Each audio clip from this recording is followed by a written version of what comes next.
Hey, and welcome back to another episode of Extra Feature Interview. Today I have not one but two guests, and what was the surprise? I didn't know it earlier today. I have Anthony Epp and Helena Thom. Tom, welcome. Welcome. Thank Hi, you. thank Thanks so you. much, So, Simon. since this was a surprise to me, and the movie is 13 Miles, so I forgot to mention it, I didn't even know you guys were writing partners till today. So I have a lot of questions that Oh, originated from perfect. that when you See, guys. we Oh didn't prep boy. you. Yeah, you didn't. Well, you did. At least you told me. So I didn't do anything. So my question is, I mean, if you're seeing this in the video, see what I see. Neither of you look like you run for a living. Maybe I'm wrong. Maybe you guys are both retired from doing marathons and all this. So, what's the background about this film? This looks like something you guys don't do. Not saying you're out of shape, just saying this was hard. This film. Yeah. Well, the idea came from we volunteered at a triathlon before we started writing it. But before that, I had been a marathon runner and a triathlete before that, very much on the amateur level. And I think it's like a lot of things where we knew we wanted to do a movie together. I'll let Helena describe why she wanted to do a movie with me. But the crux of it was that we were trying to think of, well, what are things that we know something about? And I said, well, I knew some interesting stories about some triathletes out there that I thought might, we could dig into. And that kind of was the spark and the genesis of it. And then Helena wanted to make a movie with me because Well, let's back that up. You were a triathlete. yeah, You've done marathons, you've done triathlons, you have friends who still do triathlons, who still do marathons. So that is actually your background, not mine. true. But I wanted to write this story because with Anthony specifically, because at the time we had just started dating and I had gotten out of a very long-term relationship, and most relationship tests are the IKEA test. I don't know if you've heard of the IKEA test. I have not, so I'm dying to hear So what this idea is. I've dubbed it as the IKEA test, and it's whether you start putting together an IKEA project as a couple, and after you've finished it, hopefully, do you walk away as a couple? So with Anthony, he's actually by nature a very calm and patient person. So I thought, well, he would pass that. But then I found out he was into film and he, writes and stuff. So I thought that's going to be my IKEA test. So I decided we would write a script together to see how that would work. How we would work together. I guess my question is, should my wife be beside me doing an interview? Because she's never done one. So do we fail the IKEA test? Because she's never done an interview in her life, nor do I ask her to. You should try it. You should try it. She has no interest. Needless to say, we finished the first version of the script, I think a month before we got married. So okay. So there you I go. still want to put this back. Now, when you were writing the script, obviously Anthony does with the triathlon part, being marathon, you understand problems, injuries, all that. I get that. What was your approach to the script? Were you the relationship one that wrote about that, or was that Anthony too? I think both of us kind of had a hand in kind of all like the entire script. But I think initially my inputs was Cora's relationship, the long-term relationship with this human being who you feel like, okay, now you're done this thing, we're gonna move on and we're gonna start our life together. And I've dedicated my life, you've dedicated your life to this one sport or this one entity in your life. And now that that's over, we can just move on and move forward. And that was kind of I guess my thread in the script, because I had just come out of a relationship where I was that supportive role. I always took the back seat kind of thing. And yeah.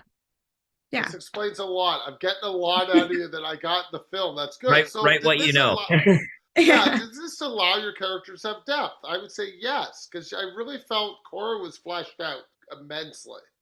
And I thought even the marathon runners were really fleshed out.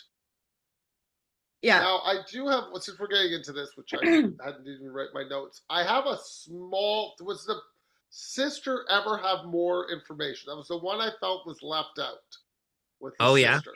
There's nothing against it. She works perfectly, but I wanted more of that relationship because I find it's just very quick cuts I get with her. Was there Yeah. a script or Yeah. something with more depth to her, or you just didn't have time?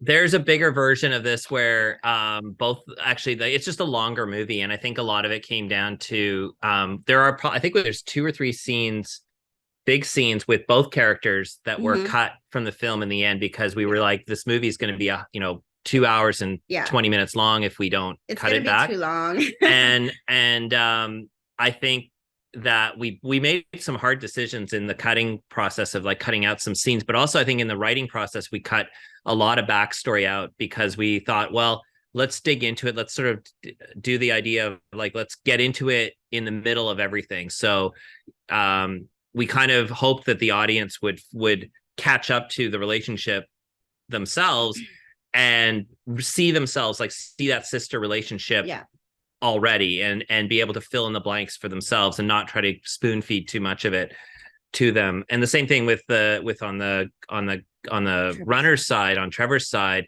to basically not try to over build the backstory of like why he is who he is. It's just say, look, this is who he is at this stage in his life.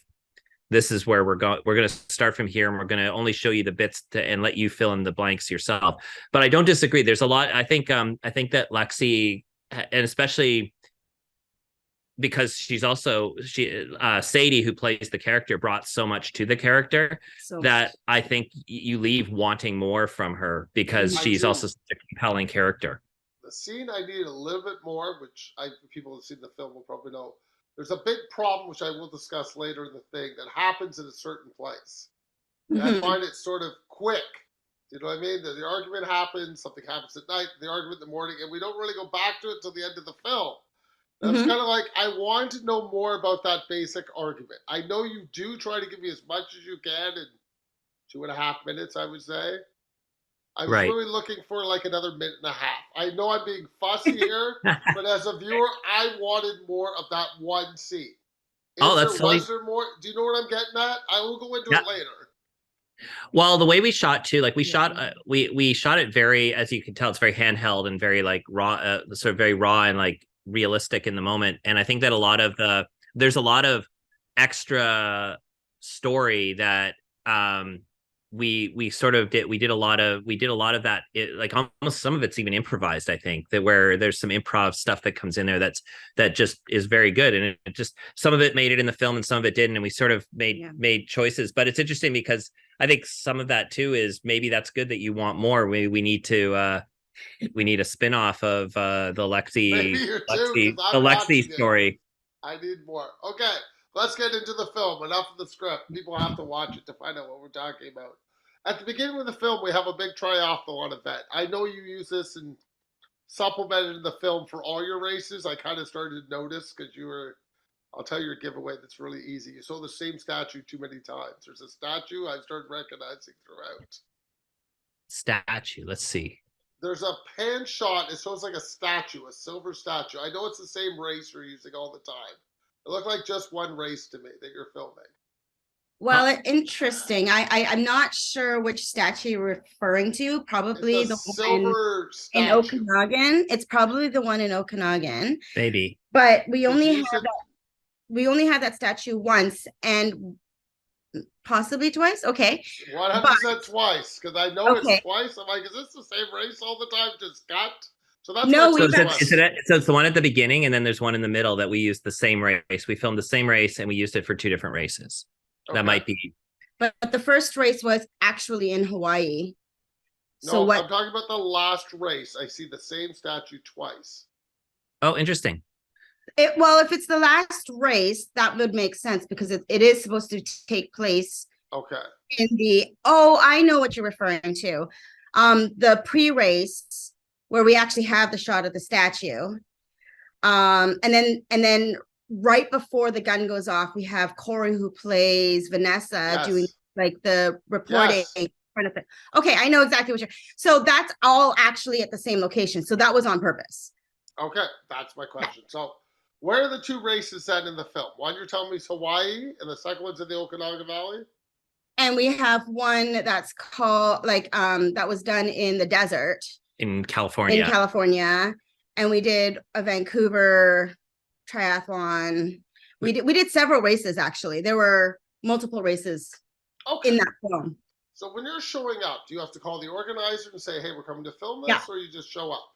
No, we did. We called the organizers. So we did a bit of like live event sort of. We basically we had a very small crew. So like our crew size was a camera person, a sound person, a makeup person, and then we had craft services kind of off in the distance. And then it was us doing and the then rest us, of it. and then the actors. So it was very tiny. So we basically we talked to the organizers of all the races and we got permission and everything like that. So they gave us passes to get into certain areas to film in. And then we were very careful about not interfering with any of the race activity that was going on, but they let us put our actors in, in the race, if you will, in a lot of places, which added, I think, to the realism and gave it a little bit of scope as well. So okay, I was getting there next. Now, when you're inserting an actor into a scene, obviously it's controlled. Well, you can't control this. You have people running. So you have your actor on the side. Okay, I need you to go now. Is that what happens, or how does this work? Pretty much. I mean, the starting line for a couple of them, they started at the same time the other racers started, and so we had them go out. They were wearing the same colored caps as the other racers. They went out, and then we cut just before we told them go swim or go like 50 feet and then turn around, or 50 meters, then turn around and come back. And so we just had them start and go, and then they turn around and come back. And it was actually funny because there were some volunteers who weren't in on the thing, and so they would just go, what are these people, what's this person doing? They actually thought that our actors were cheating in the triathlon, so they would see our actors go out and then kind of scoot over to the exit shoot and then come back out. And a few people who weren't I guess aware of the situation were stopping them and were questioning it, and we had to explain, we're doing a film, here's our pass. And so they verified everything, and then after a while it was fine. But yeah, it was actually quite funny. Do either of your actors run triathlons normally? Jovi, our character who plays the female lead, she does not. And Cam does not either, but he used to swim, I think, competitively. Yeah. And then in preparation for this film, he started training as though he was a triathlete. And for some of the cuts that we have in the film, it was actually him in the race, which he, I think, got first place for his age group, and he did fairly well, actually. So he did like 2 races for the film, and we filmed, I think, one of them. And the first one he did, we didn't even know he had done. And so we're like, the next one you do, let us know. And so we put it in the film. Okay. How was filming driving scenes? Oh, yeah. That was basically our camera person in the back seat or in the passenger seat. Mm-hmm. No issues? I mean, no. I mean, yeah. I mean, they're all wearing seatbelts. These are the questions. Yeah, are they strapped in? Those are important things. They're all they all wearing seatbelts and stuff like that. We had we would mic up the cars with we had some lav mics sort of strategically placed. Our sound person would like put some in like strategic places, and then the actors themselves had lav mics. And then we just had the camera in the back seat, and we when we got to where we had to shoot the passenger on the front passenger side, the camera person basically just like hugged right up against the driver and shot the passenger in profile. And like she was always strapped in, and she used like the seats to kind of stabilize the camera as best as she could. And a lot of the times, again, we had such a small crew. By the time you fit the director, the camera, the actors, and the sound person, the car's full. So we're all kind of like 5 people in the vehicle, and we're all strapped in, and it's not not the usual where you have cameras and on a Hostess tray or anything. on a hostess tray or anything like that. It was no, that's why I like to ask you these questions. I know you have no money. I want to see what you're up to. A lot of it was really like, and you'll see, like, if there's anything where you don't see the actors, it's us in the car basically just with a camera filming on a day that nobody was around. Yeah, on a secluded road somewhere. Yeah. I love to discuss locations, so we're going to do a little bit of location discussion. Okay. For sure. Your beautiful pool. Oh, the swimming pool for the scene. Yeah. So that's in Vancouver. That's the Vancouver Aquatic Center here in Vancouver. Oh, just beautiful. Bliss Ship. Bliss, is that the coffee shop or the Bliss, like the bakery? Yeah. So that was the location that we talked with the owner of the location, and it's in Penticton, British Columbia. So it's in the Okanagan Valley, and they let us film there off hours. And it's frequented by triathletes as well. Yeah, so that helped. So they let us film there off hours. We filmed some night scenes there and some, like, basically, especially up north here, when the sun doesn't really set until like 9 or 10 at night at the earliest. So we were able to get some nice shots when we needed daytime, and we were able to get some we were able to actually shoot some night stuff as well, which is obviously there's some scenes at night there. A running route, which I thought was kind of weird. I didn't expect that. Yeah, so I used to manage that store when I was so there was that connection. The apartment or a house, I'm not sure what it was. Cora's apartment. I found that in the early days of Airbnb, and the lady who owned it was like a carriage home, and the lady who owned the property was super nice. And when she found out we were filming an indie film, she was more than happy to let us rearrange the furniture and film there. Okay, now I want to go back to the bakery for one scene, and we know what scene we're probably going to discuss. A certain item hits a floor at one point. I think I'm trying to be as quick as I can. How was the cleanup for that, and how did that go? Like, was that an actual cake you made, or an actual cake they made? We bought the cake. We purchased a few of those. Yeah, so it's a few cakes. Yeah. Yeah, I can't remember how many we actually. Not many. There was like two or three. So we dropped it. We basically saved the actual, like, the scene. We shot. We only really shot the actual seeing the thing on the floor once or twice. I can't remember, because the first time after we tried to clean it up, we were like, well, there's no way we can clean this up and not make it look like we just put a mop on the floor. That's what I was wondering. How did you get around that? It was one of the last things we filmed of the night. Yeah. And so everything else basically we shot, or we just avoided the floor completely. I think we kept filming, but we avoided the floor. Yeah, I think there are some scenes that we were filming with the mess still kind of in the back, and we were cleaning it up as we were going, because it was, again, at the end of our night, our filming day, and we had to wrap out of there because there was a hard out. I can't remember what time, but so while we were filming in the kitchen, we had me, I think my makeup person, and the BTS, or not BTS, I think we had one other person helping me clean the ground as we were filming in the kitchen. And then and Anthony and I would switch off, and then I would direct part of that, and then he would help out. So we would tag team. So moral of the story is no more cakes on floors in films. Not if you're in a rush and with less people.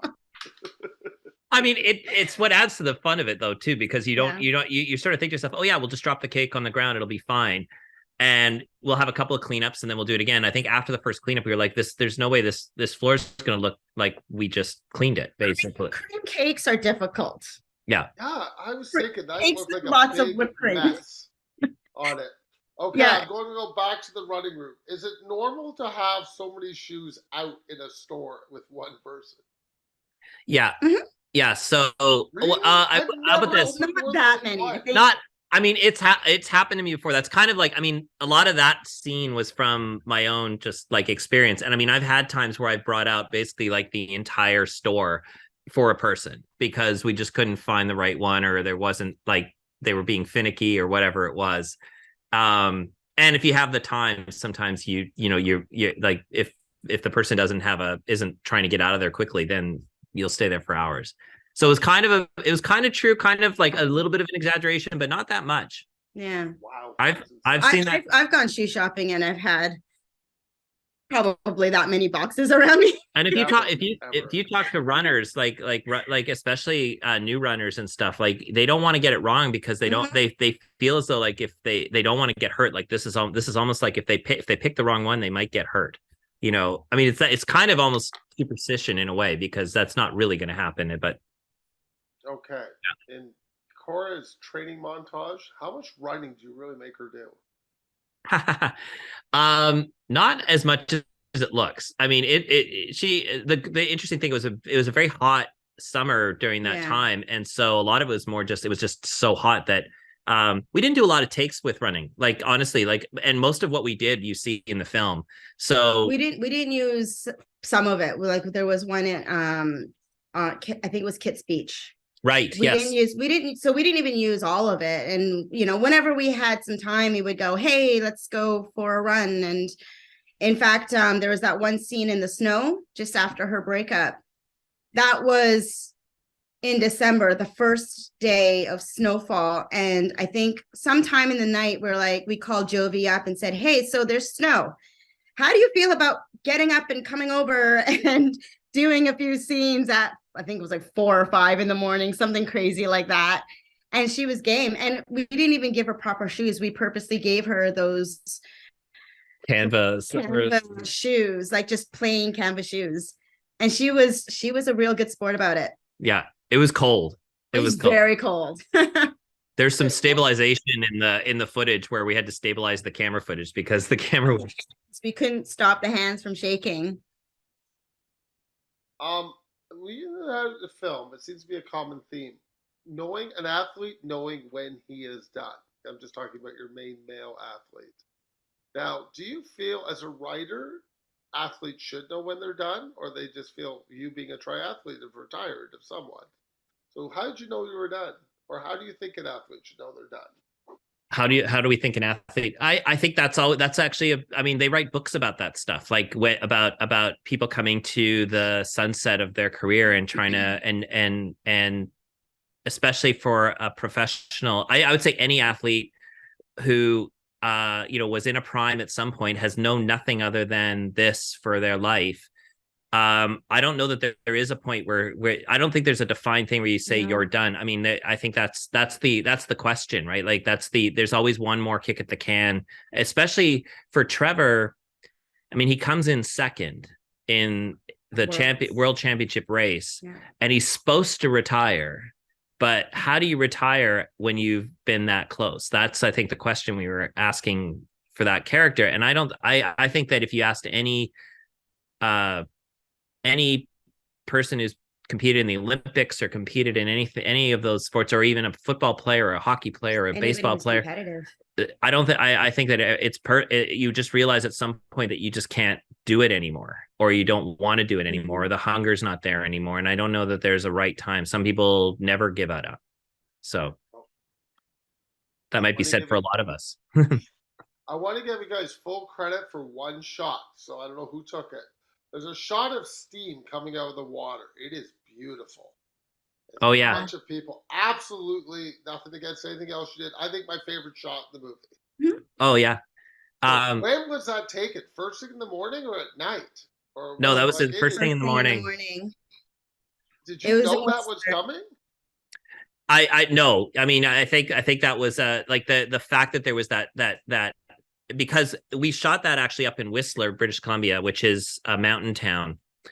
And so overnight it usually does get colder, but it does start to warm up quite quickly in the summer. So it goes from cold to like summer weather very quickly. So you get that mist, almost like evaporating frost in a way. Mm-hmm. And it creates a perfectly natural smoke machine for you that I don't think we ever thought that it was going to look like that. We also, in our small team of people, we also didn't actually have a Grip LX team. So there was no lighting except for the last day for like when we filmed the very, very last race, the finish line. That was really the only day we ever had lights, like film lights. Luckily, most races, they have their own lights. Like you'll see them in some of the shots. Those were the actual race lights. Like we never brought those in. So we were very lucky to get a lot of these shots and have the lighting gods smile on us.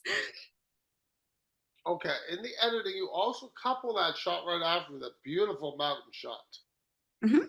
Now, is that the plan, just to keep me on that picturesque high the whole time? Because Yeah. literally, it's just a beautiful shot to another beautiful shot.